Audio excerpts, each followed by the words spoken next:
আসসালামু আলাইকুম। সংবাদে আপনাদের সবাইকে স্বাগত জানাচ্ছি। আমি ফিরোজ তোহা। শুরুতেই আরবে কেবলস সংবাদ শিরোনাম জানিয়ে দিব সর্বশেষ গুরুত্বপূর্ণ আপডেট বাংলা সংবাদ। শুরুতেই শিরোনাম। সারা দেশে কোটা বিরোধীদের বাংলা ব্লকেট কর্মসূচি আজ। সরকারি চাকরিতে বেতন কাঠামো নবম থেকে 13তম গ্রেডে আগের প্রথম ও দ্বিতীয় শ্রেণীর মুক্তিযোদ্ধা কোটাসহ কোটা পদ্ধতি বাতিলের সিদ্ধান্ত বহালে উচ্চ আদালতের রায়ের প্রতিবাদে এবং 2018 সালের পরিপত্র পুনর্বহালের দাবিতে নতুন কর্মসূচি ঘোষণা করেছে আন্দোলনরত শিক্ষার্থীরা এবং চাকুরি প্রত্যাশীরা। আজ রোববার 7 জুলাই সারা দেশে বাংলা ব্লকেট কর্মসূচি পালন করা হবে। এরপর জানিয়ে দিব 4 দফা দাবিতে রাজধানীতে এবি পার্টির বিক্ষোভ। এদিকে বোনের সহকর্মীকে ফাঁসাতে সেই ওসিকে ঘুষ দেওয়া হয়েছিল। বোনের করা মামলায় তার সহকর্মীকে ফাঁসাতে রাজশাহী মহানগর পুলিশের চন্ডিমা থানার ভারপ্রাপ্ত কর্মকর্তা ওসি মাহবুব আলমকে ঘুষ দেন তার ভাই। আর ঘুষ দেওয়ার সেই ভিডিও পরিকল্পিতভাবেই ধারণ করা হয়েছিল, যাতে করে সেই ভিডিও দেখে পুলিশকে পরবর্তী সময়ে জিম্মি করে তাদের নির্দেশনা মতো কাজ করানো যায়। এদিকে আওয়ামী লীগ নেতা বাবুল হত্যাকাণ্ড গ্রেপ্তার মেয়র আক্কাসের রিমান্ড চায় পুলিশ। রাজশাহী বাঘা উপজেলা আওয়ামী লীগের সাধারণ সম্পাদক আশরাফুল ইসলাম বাবুলকে হত্যা মামলায় প্রধান আসামি বাঘা পৌরসভার মেয়র আক্কাস আলীকে জিজ্ঞাসাবাদের জন্য 5 দিনের রিমান্ডের আবেদন করেছে পুলিশ। জানিয়ে দিব খুলনা ইউপি চেয়ারম্যানকে গুলি করে হত্যা। খুলনার ডুমুরিয়া উপজেলার সরাপুর ইউনিয়ন পরিষদের চেয়ারম্যান শেখ রবিউল ইসলাম রবি 45কে গুলি করে হত্যা করেছে সন্ত্রাসীরা। এবং সর্বশেষ জানিয়ে দিব প্রবাসীদের জন্য দারুণ সুখবর, নাগরিকত্ব দিচ্ছে সৌদি আরব। বদলে যা এক সৌদি আরব দেখছে বিশ্ব। পেট্রোডলার থেকে নির্ভরতা কমিয়ে তারা এখন ভিন্নভাবে ফুলে ফেঁপে উঠতে চায়। তাই তো একের পর এক কার্যকর সিদ্ধান্ত নিছে রিয়াদ। এবার দেশটির বিদেশি যারা বিজ্ঞানী এবং বড় বড় পদে কর্মরত রয়েছে এ সমস্ত প্রতিভাবান ব্যক্তিদের নাগরিকত্ব দিবে সৌদির যুবরাজ। প্রিয় দর্শক, এতক্ষণ শুনছিলেন সংবাদ শিরোনাম, এবারে বিস্তারিত। তবে তার আগে বন্ধুরা, আপনি কোন স্থান থেকে আমাদের সংবাদটি দেখছেন কমেন্ট করে জানিয়ে দিন এই সংবাদ সম্পর্কে আপনার মূল্যবান মতামত। এই ভিডিওটিতে একটি লাইক দিয়ে দিন। চ্যানেলে নতুন হয়ে থাকলে সাবস্ক্রাইব করে আমাদের সঙ্গে থাকুন, যাতে করে আমাদের লেটেস্ট আপডেট সংবাদগুলো সবার আগে আপনার কাছে পৌঁছে যায়। এবারে বিস্তারিত। সারা দেশে কোটা বিরোধীদের বাংলা ব্লকেট কর্মসূচি আজ। সরকারি চাকুরিতে বেতন কাঠামো নবম থেকে 13তম গ্রেডে আগের প্রথম ও দ্বিতীয় শ্রেণীর মুক্তিযোদ্ধা কোটাসহ কোটা পদ্ধতি বাতিলের সিদ্ধান্ত বহালে উচ্চ আদালতের রায়ের প্রতিবাদে এবং 2018 সালের পরিপত্র পুনর্বহালের দাবিতে নতুন কর্মসূচি ঘোষণা করেছে আন্দোলনরত শিক্ষার্থী এবং চাকুরি প্রত্যাশীরা। আজ রোববার 7 জুলাই বাংলাদেশ ব্লকেট কর্মসূচি পালন করবেন তারা। এর আগে শনিবার 6 জুলাই বৈষম্য বিরোধী ছাত্র আন্দোলনের ব্যানারে শিক্ষার্থীরা ঢাকা বিশ্ববিদ্যালয়ের কেন্দ্রীয় গ্রন্থাগারে জমায়েত হয়ে এখান থেকে 3টায় মিছিল বের করেন। মিছিলটি হাজী মোহাম্মদ মহসিন হল, ভিসি চত্বর, টিএসসি জগন্নাথ হলের মোড়, বক্সিবাজার বুয়েট এবং পলাশী, আজিমপুর ইডেন কলেজ, নীলক্ষেত এবং রাজু ভাস্কর্য হয়ে পৌনে 5টার দিকে শাহবাগ মোড়ে গিয়ে শেষ হয়। সেখানে অবস্থান কর্মসূচি শেষে এই নতুন কর্মসূচি ঘোষণা করা হয়। কর্মসূচি ঘোষণা করেন বৈষম্য বিরোধী ছাত্র আন্দোলনের অন্যতম সমন্বয়ক নাহিদ ইসলাম। বলেন, রোববার বিকেল 3টা থেকে বাংলা ব্লকেট কর্মসূচি ঘোষণা করা হলো। শুধু শাহবাগ মোড় নয়, ঢাকার প্রত্যেকটি পয়েন্টে এই কর্মসূচি পালিত করব আমরা। যাত্রাবাড়ি সহ ঢাকার প্রতিটি পয়েন্টে অবরোধ করা হবে। এসব পয়েন্টের সায়েন্স ল্যাব, চানখালপুর, খিলক্ষেত, মতিঝিল, যাত্রাবাড়ি এসব পয়েন্টে কলেজ এবং বিশ্ববিদ্যালয়ের শিক্ষার্থীরা নেমে আসবেন এবং বাংলা ব্লকেট কর্মসূচি সফল করবেন। আর ঢাকার বাইরে যেসব শিক্ষার্থীরা আছেন, আপনারা জেলায় জেলায় মহাসড়কগুলো অবরোধ করবেন। এ সময় তিনি বলেন, সরকার মনে করেছে আমরা 2-3 দিন রাস্তা অবরোধ করে ক্লান্ত হয়ে ঘরে ফিরব, কিন্তু না, আমরা ঘরে ফিরব না। আমাদের যতক্ষণ পর্যন্ত আমাদের দাবি আদায় না হচ্ছে আমরা ঘরে ফিরব না। সরকারের এই ধারণা যে ভুল, সেটি আমাদের প্রমাণ করে দিতে হবে। আমরা এখন পর্যন্ত শান্তিপূর্ণভাবে অবরোধ কর্মসূচি চালিয়ে যাচ্ছি, প্রয়োজনে আমরা হরতাল দিতে বাধ্য হব। নাহিদ বলেন, কোর্ট এবং ছাত্র সমাজকে মুখোমুখি করে সরকার কেন দায়িত্বজ্ঞানহীন ভূমিকা পালন করছে, নির্বাহী বিভাগের দায় এড়াতে ঠেকাতে পারে না।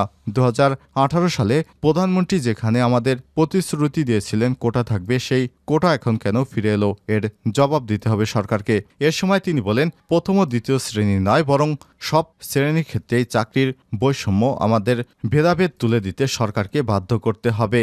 সরকার মনে করেছে এভাবে দমিয়ে রাখতে পারবে, কিন্তু আমরা পড়াশোনা করে দেশের বিভিন্ন ইউনিভার্সিটিগুলো থেকে পড়াশোনা করার পর আমরা মেধাবী হয়ে বাংলাদেশে চাকরি পাবো না, এটা হতে দেওয়া যাবে না। সোনার বাংলায় সবারই সমান অধিকার রয়েছে চাকরি পাবার। এ কারণে আমাদের কর্মসূচিগুলো এভাবেই পালন করতে হবে যেন সরকার আমাদের দাবি দাওয়া পূরণ করতে বাধ্য হয় এবং সরকার ভবিষ্যতে এ ধরনের কোনো দায়িত্বজ্ঞানহীন কর্মকাণ্ড যেন না করে। সে কারণে আমাদের সবাইকে ঐক্যবদ্ধভাবে মাঠের আন্দোলনে ঝাঁপিয়ে পড়তে হবে।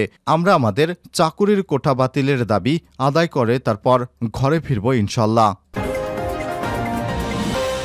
4 দফা দাবিতে রাজধানীতে এবি পার্টির বিক্ষোভ। সার্বভৌমত্ব ক্ষুণ্ণকারী একতরফা রেল করিডোর দেওয়ার প্রতিবাদ এবং কোটা ব্যবস্থা বাতিল ও ডামি সরকারের পদত্যাগ সহ 4 দফা দাবিতে বিক্ষোভ মিছিল ও প্রতিবাদী অবস্থান কর্মসূচি পালন করছে আমার বাংলাদেশ পার্টি। এবি পার্টি শনিবার 6 জুলাই বিকেলে রাজধানীর বিজয়নগরস্থ বিজয় 71 চত্বরে এই কর্মসূচি পালিত হয়। এ সময় দলটির বক্তারা বলেন, রেল ট্রানজিটের নামে করিডোর প্রদান করা হচ্ছে, দেশের সার্বভৌমত্ব ক্ষুণ্ণ করা হলেও এবং বৈষম্যমূলক কোটা পুনঃপ্রবর্তনের মাধ্যমে 71 পূর্ব পাকিস্তানি বৈষম্য বাংলাদেশকে ফিরে আনার চেষ্টা করা হলে আরেকটি মুক্তিযুদ্ধ অনিবার্য হয়ে পড়বে।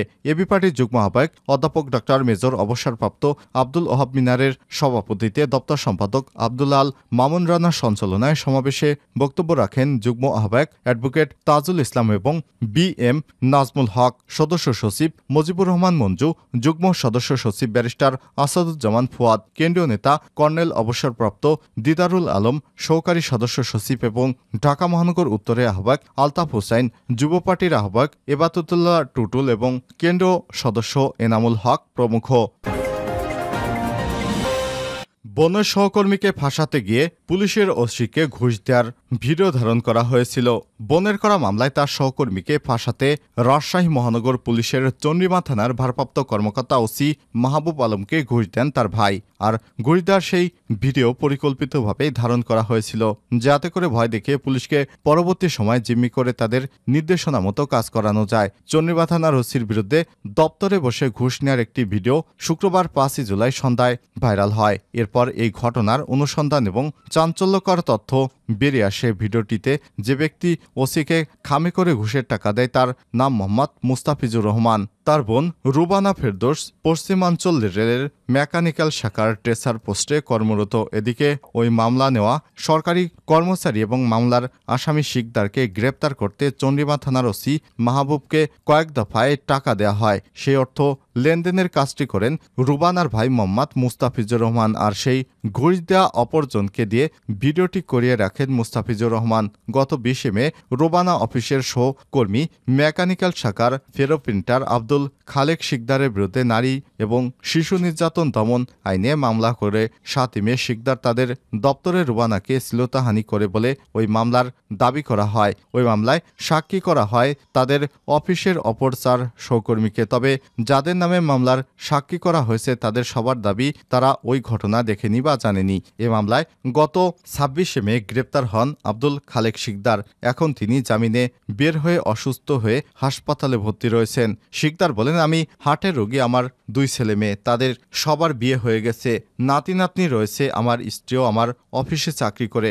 রুবানাকে আমি মেয়ের মতো দেখি। সে তার মায়ের জমি লিখে নিতে আমাকে প্রথমে সাক্ষী হতে বলে। এরপর assistant mechanical engineer ATM Masudul Hasan স্যারকে আমি সাক্ষী হতে বললে উনি আমার সঙ্গে পরামর্শ করেন এবং সাক্ষী হতে পারবেন না বলে জানিয়ে দেন রুবানাকে। পরে রুবানা মনে করে আমি স্যারকে মানা করেছি। এছাড়াও মাসুদুল হাসান স্যারকে রুবানা বিয়ে করতে চায়। তাকে আর হাসান স্যারকে নিয়ে অনেকেই কানাঘুষা করে, অফিসের দরজা আটকে তাদের কাজ করা নিয়ে। এটা নিয়ে আমিও তাকে সতর্ক করেছিলাম। এসব নিয়ে আমার উপর ক্ষিপ্ত হয়ে মিথ্যা মামলা করেছে এবং মামলার সাক্ষীরাও জানে না এমন ঘটনার কথা।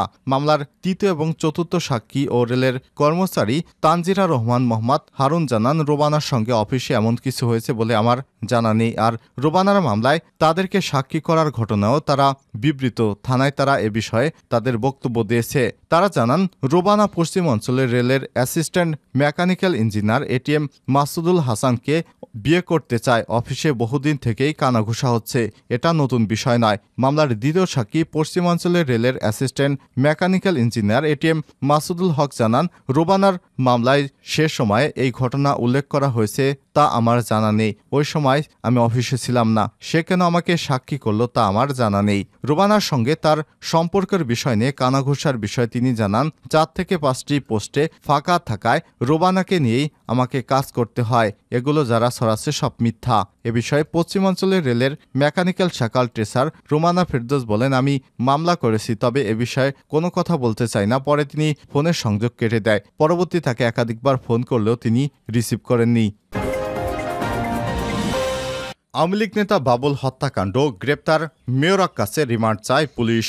রাজশাহী বাঘা উপজেলা আওয়ামী লীগের সাধারণ সম্পাদক আশরাফুল আলম বাবুল হত্যা মামলায় প্রধান আসামি বাঘা পৌরসভার মেয়র আক্কাস আলীকে জিজ্ঞাসাবাদের জন্য 5 দিনের রিমান্ডের আবেদন করেছে পুলিশ। তবে শনিবার 6 জুলাই মামলার নথি অন্য আদালতে থাকায় রিমান্ড শুনানি দিন ধার্য করা হয়নি। তাকে শুক্রবার 5 জুলাই রাজধানী থেকে ঢাকার পুলিশ ডিবি গ্রেপ্তার করে। এরপর শনিবার 6 জুলাই সকালে তাকে রাজশাহীতে আনা হয় এবং জেলা গোয়েন্দা শাখা ডিবি কার্যালয়ে নেওয়া হয়। প্রাথমিক জিজ্ঞাসাবাদের পর শনিবার দুপুরে পৌর মেয়র আক্কাসকে রাজশাহী সিনিয়র জুডিশিয়াল ম্যাজিস্ট্রেট আদালত 3-এর বিচারক রফিকুল ইসলাম আদালতে তোলা হয়। কিন্তু মামলার নথি জজ কোর্টে থাকায় 5 দিনের রিমান্ডের আবেদন জানানো হলেও এর শুনানি অনুষ্ঠিত হয়নি। মামলার নথি এলে পরে রিমান্ড আবেদনের শুনানি দিন ধার্য করা হবে।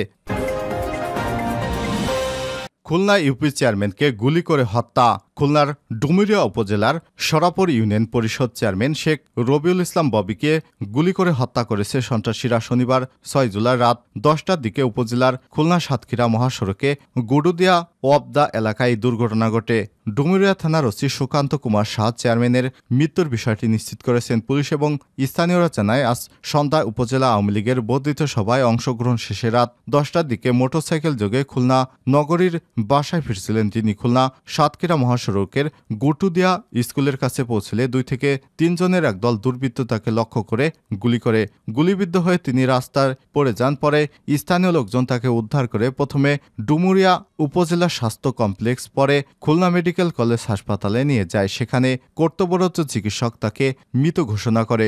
জানা গেছে, সরাবপুর ইউপি চেয়ারম্যান শেখ রবিউল ইসলাম রবি উপজেলা আওয়ামী লীগের সদস্য। এছাড়াও খুলনা জেলা ছাত্রলীগের উপ গ্রন্থকার বিষয়ক সম্পাদক ছিলেন তিনি। 2021 সালে অনুষ্ঠিত ইউনিয়ন পরিষদ চেয়ারম্যান এবং 2016 সালে ইউপি নির্বাচনে আওয়ামী লীগের বিদ্রোহী প্রার্থী হিসেবে জয়লাভ করেন। 2015 সালে একবার তিনি সন্ত্রাসীদের আক্রমণের শিকার হয়েছিলেন।